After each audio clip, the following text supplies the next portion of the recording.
Hi everyone, welcome back. Thanks for joining us today. We've got a brand new story to share with you. So let's begin. My name is Thomas, and here is one thing I learned so far in my stay on Earth. No matter how strong you think you are, no matter how focused or loyal or committed, you're never truly ready for the kind of pain that comes when the person you trusted most turns out to be lying to your face and cheating behind your back. The truth is, the one thing every man dreads deep down is finding out that while he's out there grinding, giving everything he's got to provide, his wife is at home doing things with another man. Things you'd never imagine she was capable of. That happened to me, and I still don't fully know how to explain what it did to me. There are no perfect words for it. It's like something inside you snaps, but no one else hears the sound. You walk around with a smile, but deep down you feel like a fool. This is a story of how my wife played me until I caught on. My wife, Ashley, was everything I ever wanted. Beautiful, smart, and full of life. We dated for a long while in a long-distance relationship before we got married. It felt like I had found my forever. We were married for over 10 years. A decade of ups and downs, but mostly good times. But I honestly thought we had it all. I worked my ass off to make sure she didn't want for anything. She had it all: love, comfort, security, everything. I made sure of it. I put everything into giving her the kind of life she deserved, both financially and emotionally. But then, everything came crashing down. As I reflect on everything now, I ask myself over and over, what did she want that I didn't give her? I gave her everything I could. I supported her, loved her, and made sure she was safe, comfortable, and happy. I still can't make sense of it. We didn't have it all figured out, but we were okay. Sometimes, what more could a person want? I was working so hard, so focused on providing for us, that I didn't realize what was going on right under my nose. I found out my wife was cheating from a casual comment made by a close friend. He said, man, I've been hearing some stuff about Ashley. My mind immediately concluded, this is just gossip. People talk, especially when they don't have anything better to do. I told him he was being ridiculous. There was no way Ashley would be cheating on me. She was my wife. We had built a life together. We had everything. No one could understand her the way I did, right? So I waved it off. I didn't want to believe it. So I told my friend, I'll check, but don't waste my time with this nonsense. Then, weeks later, something else happened that made me start questioning myself. I was talking to one of our neighbors one evening when he said, hey, I don't know if you've noticed, but there's this guy who's been coming over to your house pretty often when you're not around. I mean, you're working a lot, so I get it, but it seems a little strange, don't you think? He said it jokingly, but I couldn't ignore how serious it sounded. At first, I laughed it off. But it wasn't just one person now. This was the second person in a matter of weeks who had pointed out something about Ashley. They weren't saying the same thing, but they were noticing something similar. They were both bringing up a man I didn't know. I started looking at things differently. I'd been working long hours, spending more time at the office than I'd like to admit. And whenever I was home, I was exhausted. Now I was thinking, maybe Ashley, with all the time she had at home working from our place, was taking advantage of my absence. Is she doing things that I would never expect? While I provide for us, the thought of someone else being close to her felt like betrayal. I decided to take a break from work as a surprise for her. So I figured, why not? I'd observe Ashley myself, see if I could catch her slipping. The first few days, I watched her closely, trying to see if there was anything out of the ordinary in her behavior. But here's the thing, nothing stood out. She was calm and going about her day as if everything was normal. If she was cheating, she was doing a damn good job at hiding it. I watched her work from home, chatted with her at lunch like we always did, and saw nothing that screamed cheater. She was still the woman I married. And part of me wanted to believe that maybe this whole thing was just some twisted misunderstanding. But this couldn't be a coincidence. I was out of my depth. I wasn't trained for this. The more I thought about it, the more I realized I needed actual evidence. So, I made a decision. If I was going to find the truth, I couldn't do it alone. I swallowed my pride and called in a private investigator. This wasn't some cheap move. I needed someone who could get to the bottom of this, without me having to risk my own sanity. I wasn't playing games anymore. If something was going on, I needed to know, and I needed the truth laid out in front of me, no matter how painful it was going to be. The investigator said he'd take his time and be thorough. That was fine with me. I wasn't in a rush.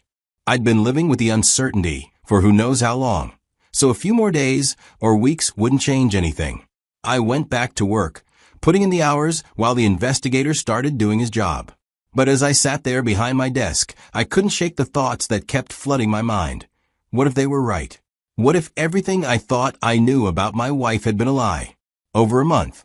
That's how long I waited. Each day felt like a year as I went through the motions of work. So, after what seemed like forever, I finally got the call from the private investigator. He said he was okay with sharing the information he had. When I met him to get the results, I wasn't prepared for how it would hit me. The investigator didn't waste time. He pulled out his phone and started showing me the photos and videos. There she was, my wife, Ashley, with another man. And it wasn't just a couple of blurry snapshots from a distance. No, these were clear photos. I stared at the man next to her in those photos. My stomach churned as I realized, for the first time, I was looking at the face of the man who had been making love with my wife. The man who has been breaking her back when I break mine for her. The investigator had followed Ashley's every move for weeks, tracking her from one place to the next. He'd figured it all out. And now, there it was, proof of her affair. I can't even describe how I feel. I mean, I had my suspicions, sure, but seeing the confirmation in front of me like this came with a different type of pain. What hurt the most wasn't just seeing her with him. It was how normal she had been acting around me. I mean, she was home when I come back, making dinner, talking about her day. She kissed me goodnight. I'd look at her and think everything was fine. I never suspected a thing. And that's the part one still can't wrap my head around. How could she act so normal? It made me question everything. The love we shared, the conversations we had, the life we built. Was it all a lie? Was I just blind to the truth for all these years? I didn't know what to do next. Part of me wanted to confront her right away, but another part of me, the part that was still holding on to the years we'd spent together, didn't want to lose it all in a single moment of rage. I felt paralyzed by my own emotions. At that moment, I couldn't figure out what was stronger, my love for her or my pride. My love for the woman I thought I knew, or the humiliation of seeing her betray me like this. It was like my mind was fighting with itself, torn between wanting to scream at her and wanting to hold on to something that was already slipping away. I didn't know if I was even capable of ending the marriage. How could I just walk away from everything? From the woman I thought was my partner, my best friend? But then again, how could I stay? How could I forgive her after seeing what she'd done? I spent days just sitting with the evidence, going over it again and again, trying to figure out what I was supposed to do with it. After reflecting on this revelation for more days, I called the investigator and asked him to dig deeper into Ashley's lover. I needed to know who this guy was. I had to understand what I was up against.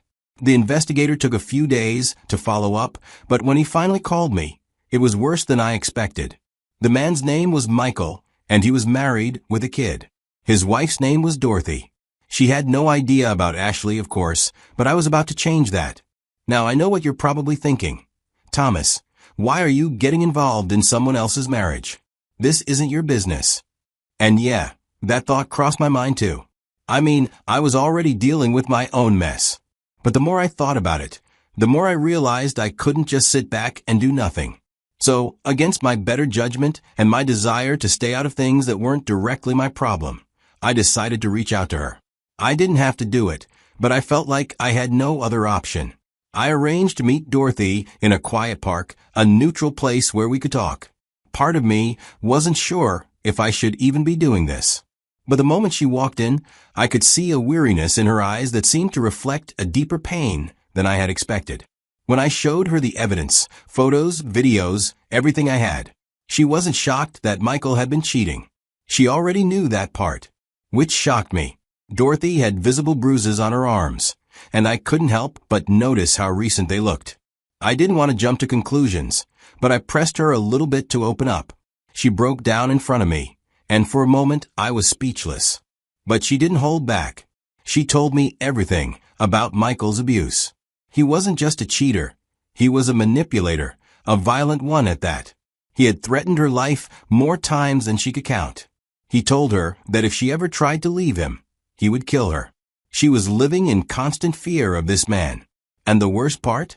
She didn't have anyone to turn to. Everyone, including me, just thought she was another victim of infidelity. But she was carrying a whole other kind of weight, one that I couldn't have imagined. Her story touched me. It wasn't enough that her husband was having an affair. I urged her to document everything, to start keeping a record of his threats, his actions, and his abuse. She needed something to protect herself with if she ever decided to escape him. I made it clear that I was there to support her and that she wasn't alone in this. We were both victims in our own ways, but at least now we had the truth on our side. As we sat there, quietly sharing the burden of our pain, it felt like we were two broken souls trying to make sense of the mess we had been handed. We didn't know what the future held, but at that moment we had an unspoken understanding. We were in this together. To be honest, deciding to end my marriage wasn't easy. It's not something you just wake up one morning and feel good about. Even after seeing all the evidence, even after knowing for sure that Ashley had betrayed me, I still wrestled with myself. It's crazy how your mind tries to protect you by clinging to the good, even when the truth is staring you in the face. But eventually, I realized that staying would mean living in quiet pain. I wasn't going to do that to myself. So I filed for divorce. I made sure everything was official, quiet, and handled properly. I didn't tell her beforehand. I just had her served. The papers were delivered to her at home. I figured if she could cheat behind my back so comfortably, then she could handle being served without me giving her a heads up. That day she got the papers, she completely lost it. She came straight to me, looking confused. She asked, "What is this supposed to mean? Are you serious right now?" I didn't argue. I just opened my phone and pulled up the photos the private investigator gave me. Picture after picture. Her and her lover together in different spots. She stood there frozen. She opened her mouth to speak, but nothing came out. I could see her trying to come up with some kind of excuse or lie, but there was nothing she could say. Then she broke down and started sobbing. I didn't say a word. I turned around and walked away. That was the moment it all ended for me. So, while I was dealing with my own storm, Dorothy was fighting her own silent battle. She needed help. So, I offered whatever I could. I told her to start gathering everything. Old photos of injuries, text messages, even her medical records. Anything that could prove what he'd done to her. And she did. She started collecting everything, even police reports from years back, where she had called but never followed through. With all that evidence, and with my full support, she finally filed for divorce. I helped cover her legal fees because I knew she didn't have the money for it. And I couldn't stand the thought of her staying one more day under that man's thumb just because she couldn't afford to leave. At the same time, she applied for a restraining order. The court took one look at the stack of evidence she had and granted it immediately. That meant he couldn't come near her or the child. Soon after, the final blow came. She pressed charges for domestic abuse. And this time, with all the proof she had, there was no escaping it. He was arrested. After months of back and forth, legal meetings, paperwork, and all the emotional toll that came with it, my divorce was finally finalized. It should have felt like a celebration, but honestly, I was just tired. In the middle of that storm, the one person who genuinely stood by me was Dorothy, my ex-wife's lover's wife. When we first met, it was just to show her the evidence. I thought I was doing her a favor, giving her the truth so she wouldn't be in the dark like I had been. But over time, things shifted. We started talking more. She'd check on me. I'd check on her. At first, it was just about our situation, sharing updates or venting about how messed up everything was. But then, somehow, it turned into real conversations. Dorothy had her own wounds. I could see it in her eyes. We were two people who knew what it meant to love someone and get nothing but lies in return. We didn't have to explain our pain to each other. We already understood it. We started spending time together. There was something peaceful about being around someone who knew the kind of pain you were carrying without needing an explanation. Then, one evening, we were sitting in her living room. A soft movie was playing in the background, but neither of us was really watching it.